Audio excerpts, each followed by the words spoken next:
Então, muito boa noite, estamos aqui para mais um Medcast. Hoje temos connosco Nuno Guzmão, designer de comunicação, fundador do ateliê P06 e antes de mais gostaria de lhe pedir para fazer uma pequena apresentação sobre si, sobre o seu percurso académico, os primeiros passos no mercado de trabalho. Ok, perfeito. Então, a minha formação, seja sobre mim, eu penso que é mais a parte da formação, não é? E o percurso académico é o que interessa. Eu estudei arquitetura durante 4 anos, nunca terminei o curso de arquitetura e trabalhei também como desenhador uma série de anos, porque eu era trabalhador estudante na altura. E depois, no 4º ano de arquitetura, resolvi mudar ainda no Convento de São Francisco, em Lisboa, onde é atualmente a SBAL. E depois resolvi mudar para pintura e foi uma viragem grande, porque eu já trabalhava e tudo como desenhador de arquitetura, mas na realidade o apelo foi grande para outras áreas, que eu não sabia muito bem o quê, mas obviamente que a grande paixão são as artes plásticas, na realidade, e daí ter fugido para as artes plásticas. Só que depois, no decorrer da estadia em artes plásticas, durante 2 anos, no curso de artes plásticas, e curiosamente eu quando saí de arquitetura tive que voltar para o 12º ano, a fazer o 12º ano novamente e voltar a entrar depois então em pintura.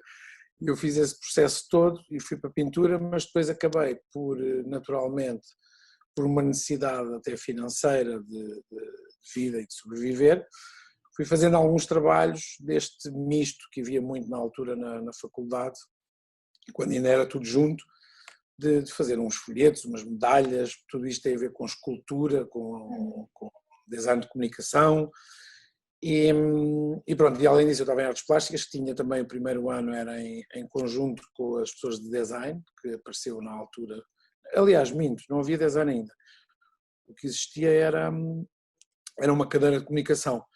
Ou seja, eu ia fazendo um pouco de tudo para ganhar algum dinheiro e pronto, portanto, mais ou menos, e isto até explica um bocadinho a apresentação, não é? Sobre mim, tenho esta não formação em nenhuma das áreas, porque nenhuma delas é terminada, e foram os meus primeiros passos no mercado de trabalho, na realidade, porque foi aí que eu comecei a fazer uma quantidade de pequenos ensaios e de pequenas experiências, que não só de comunicação, de folhetos, anúncios, que eu fazia, medalhas, cartazes, mas também já havia alguma coisa de alguns stands, portanto alguma coisa construída, portanto mais ou menos foi este o meu percurso. Sim. E nesse seu percurso, em que ponto é que decidiu fundar o ateliê P06? Então, o ateliê P06 é uma sequência de um outro projeto que eu tinha, que era o 2 e 3D, com outros sócios, porque a P06 foi formada em 2006 e o nome P06 é o projeto de 2006, ou seja, o projeto anterior, que era o 2 e 3D, que durou durante 13 anos, eu já trabalho por conta própria, com o ateliê, eu e a minha mulher, nos 2 ateliês, com sócios diferentes nos 2 ateliês, já há quase 30 anos, mais ou menos. O primeiro foram 13 anos, de 2 e 3D, e depois, em 2005, fechámos essa sociedade, ou saímos dessa sociedade, e quisemos formar uma outra, que era o projeto para 2006. Então, o projeto para 2006, que é a P06, onde depois nos juntamos, eu e a minha mulher, que é sócia também, que é designer de gráfica e curso de fotografia, e juntámos-nos a outros 2 sócios, o Pedro Anjos, que era um antigo colaborador da outra empresa, e o Pedro Anjos é um artista plástico, curiosamente, que era muito interessante que entrasse para a equipa. Já havia também a minha paixão pelas artes plásticas, mas o Pedro então naturalmente fez sentido, e a Catarina Carreira, que é uma pessoa muito mais da gestão financeira, porque é muito divertido, todos nós gostamos imenso de fazer isto, mas depois somos todos uns perfeitos nabos a gerir e a tratar dos dinheiros, e então temos sempre de ter alguém que nos mais ou menos orienta, porque senão é o descalabro total. até pela experiência que tivemos de tanto tempo, achámos mesmo que fazia sentido que a equipa tivesse esse conjunto. Portanto, a P06 é desde 2006 só. Muito interessante. Nós estávamos muito curiosos sobre a criação desse nome e agora faz todo o sentido ter esse nome. E também fiquei curiosa agora por perguntar como é que é constituído o vosso ateliê. Sei que tem a ajuda desses designers e tem mais alguém a trabalhar com vocês? Sim, neste momento, porque obviamente os ateliês têm flutuações de pessoas a trabalhar e por causa de crises, etc., as coisas vão variando, não é? Como é natural.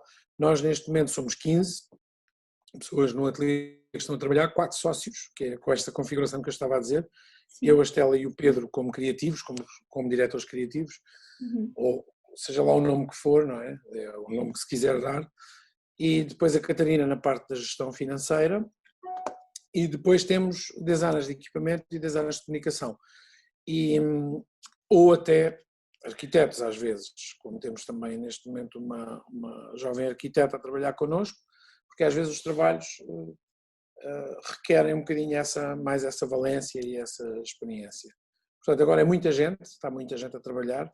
Tem sido muito interessante esta questão também do teletrabalho, não é? Estamos todos, eu já tenho o cérebro completamente frito de tanto Skype. Já estou horas e horas e horas a falar no Skype, porque com os colaboradores todos, temos todos que nos manter. É estranho porque nós passamos, já estamos quase há 2 meses, quase sem nos ver, digo quase porque eu tenho visto alguns agora nos últimos dias, não nos vemos a não ser numa câmara de filmar e temos de estar constantemente a par dos trabalhos e das coisas que estão a decorrer e a discutir em cima do ecrã e é bastante cansativo esta coisa. Para nós alunos também. Exato, acredito. Exato. Mas tudo se faz e tudo se arranja. Claro.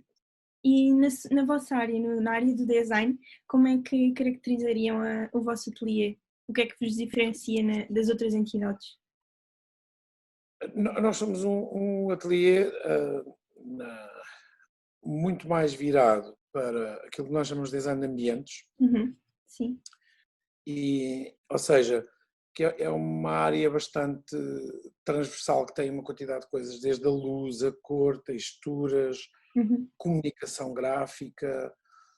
Eu acho que é uma transversalidade dessas áreas todas que depois define um espaço e esse espaço depois comunica e fala com as pessoas, diz qualquer coisa, transmite qualquer coisa e essa é um bocadinho a nossa área de intervenção mais forte e eu acho que é isso que nos caracteriza. Ou seja, por exemplo, nós temos uma ciclovia feita numa parceria com o arquiteto João Gomes da Silva e é um trabalho exterior, é um trabalho eu sei que é de comunicação gráfica, mas ele depois também é textura, é cor, são sinais, é um atravessamento da cidade, são uma quantidade de preocupações e foi feito em parceria com o arquiteto paisagista. Portanto, e isto eu estou a explicar isto porque é mesmo o que nos caracteriza. Os nossos trabalhos são quase todos participações pluridisciplinares. E então conseguimos, por vezes, no nosso currículo de poucos anos, desde 2006, ter trabalhos com uma dimensão, porque estamos envolvidos com as pessoas que têm, às vezes, projetos dessa dimensão. E nós somos uma parte dessa equipa de pessoas que ajuda a resolver esses problemas estéticos, funcionais, técnicos. E então acho que o que nos caracteriza mesmo é o facto de nós estarmos sempre misturados com outras áreas e a resolver problemas às vezes completamente estranhos. Como por exemplo agora que estamos na área hospitalar, estamos a trabalhar muito interiores de hospitais, que é uma coisa muito diferente do habitual. É um programa para nós novo, tivemos que o aprender, estamos para há 4 ou 5 anos a trabalhar nisto, tivemos que o aprender, mas é uma área completamente nova, não tem nada a ver com uma ciclovia, não tem nada a ver com um museu, não tem nada a ver com uma exposição temporária, ou um logotipo, ou um livro, ou seja o que for. É sempre desafiante. Portanto, eu acho que o que nos caracteriza mesmo é essa interdisciplinaridade que fazemos com quase todos os projetos. Temos sempre pessoas de outras áreas que é muito interessante a nível criativo e intelectual. Isso é muito interessante mesmo. E como é que explicariam o vosso processo criativo? Isto é, quando têm um trabalho, um projeto pela frente, nesse caso, mais este agora que falou sobre o hospital que estão a trabalhar há 4 anos, qual é o processo criativo que levam pela frente? Os processos criativos dependem muito da complexidade, às vezes, do problema que nos é posto. Se for um problema muito complexo, de repente o processo criativo tem que passar por muito mais fases do que uma peça ou um desafio que é mais simples na resolução, onde, claro que os processos criativos até podem ser o mesmo, mas são tão rápidas as fases que nós às vezes nem conseguimos distingui-los e rapidamente damos um salto para outro sítio. Mas o processo criativo de início começa mesmo sempre por, primeiro que tudo, perceber um bocadinho à volta daquele tipo de problemas, que tipo de respostas é que são dadas em todo o lado. Ou seja, antigamente nós, no início da outra empresa, tínhamos muito livros, revistas, e eram as nossas fontes de absorção de informação que vinha de todo o lado, de todo o mundo. Ou seja, as coisas tinham um intervalo de tempo enorme, não é? Nós recebíamos uma revista cá com um intervalo de tempo enorme. Hoje em dia elas são literalmente ao segundo. É um design boom, seja o que for, e temos o projeto acabado de sair em Xangai, não sei onde, não sei, etc. E isso torna mais fácil, mas obviamente também tem uma dificuldade, porque é tanta informação ao mesmo tempo que depois digeri-la e simplificá-la é terrível. Mas normalmente todos os projetos têm um bocadinho esta fase inicial de perceber que tipo de respostas é que são dadas por outros ateliês e por colegas nossos, e não só, e também até às vezes por áreas diferentes, e arranjar, isto é um discurso um bocadinho mais abstrato, mas na realidade, quer no cinema, quer nas artes plásticas, quer no teatro, seja o que for, também se conseguem encontrar semelhanças conceptuais, e então é muito interessante às vezes dizer que um trabalho nosso, às vezes quando o vemos, ele foi inspirado, por exemplo, numa peça qualquer, numa obra de arte ou uma coisa qualquer, ou num filme, e começa tudo por aí, e tudo, a história toda começada a contar a nossa história interior. Depois nós temos outra história para contar, que é uma história mais técnica, mas em interior, para nós, tem um filme nosso, tem a ver com essas inspirações. Portanto, o processo criativo tem muito a ver com esta parte da conceptualização toda, e depois dessa conceptualização toda dar muito sedimentada para nós, e essa história toda feita, então começa-se a tornar muito mais fácil, porque aí começam a entrar os termos técnicos e as questões técnicas, que é altura, legibilidade, movimento, leitura, tudo. Pronto, e então entram essas coisas todas e nós vamos começando a limpar e a burilar o nosso conceito e indo por aí. Obviamente que se limparmos demasiado, às vezes o conceito até desaparece, e esse é o desafio mais engraçado, que é tentar manter isso. E depois, obviamente, que às vezes somos um bocadinho também teimosos, entre aspas, no bom sentido, que é insistirmos às vezes com uma ideia qualquer, mesmo que ela não seja 300% eficaz, mas porque ela tem, tudo tem que ter um bocadinho de poesia, todas as coisas têm que ter um lado mais interessante, mais bonito. Sem isso era tudo muito técnico, não fazia assim muito sentido. Então, nós gostamos às vezes temos que lutar, sei lá, por ter como um caso de uma sinalética em Poitiers que fizemos com o arquiteto Carrilho da Graça, no edifício em Poitiers, onde havia a comunicação, o lettering, tinha letras que saíam e desapareciam e iam para outras partes do edifício. E as pessoas parecia que havia falta de letras nos sítios, mas aquilo era mesmo propositado, que era um bocadinho inspirado no movimento Dada, das letras em movimento, etc. E os sons. E pronto, e essa, para explicar um bocadinho que o processo criativo tem muito a ver com a parte conceptual, porque depois a parte técnica, depois ela consegue-se acomodar toda a esta nossa conceptualização. E pronto, é um bocado isto. Exato, faz todo o sentido. E já que estamos a falar um bocadinho sobre os trabalhos que têm feito, conseguem escolher, não diria escolher, mas falar connosco sobre um do trabalho que tenha sido mais desafiante ou um dos que tenha gostado mais de trabalhar? Sim. Na realidade, os mais desafiantes são os que estão a acontecer. Porque É os que estão sempre a trabalhar. Estão sempre. Ainda não está estão tudo feitos. à flor da pele. Exatamente, e está tudo à flor da pele. e ainda acreditamos em muita coisa, portanto são super desafiantes e super entusiasmantes.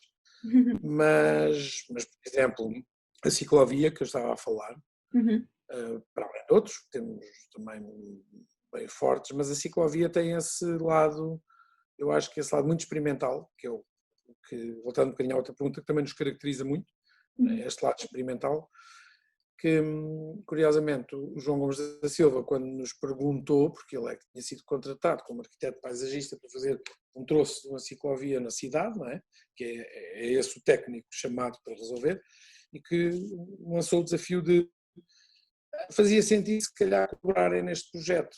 Então de repente não era nada, foi um pedido assim deste género, começámos a trabalhar, começámos a encontrar à procura no mundo das soluções feitas e começámos a encontrar soluções e de repente ele acabou por ser extremamente forte e experimental e foi divertido porque tivemos que ultrapassar muitas questões legais, porque, por exemplo, ela não se pode chamar uma ciclovia, porque uma ciclovia tem determinadas regras, e como ela deu a volta a essas regras todas, eles próprios, a Câmara de Lisboa, também passou a chamá-la pista ciclável. Ou seja, não pode ser chamada uma ciclovia, porque não é.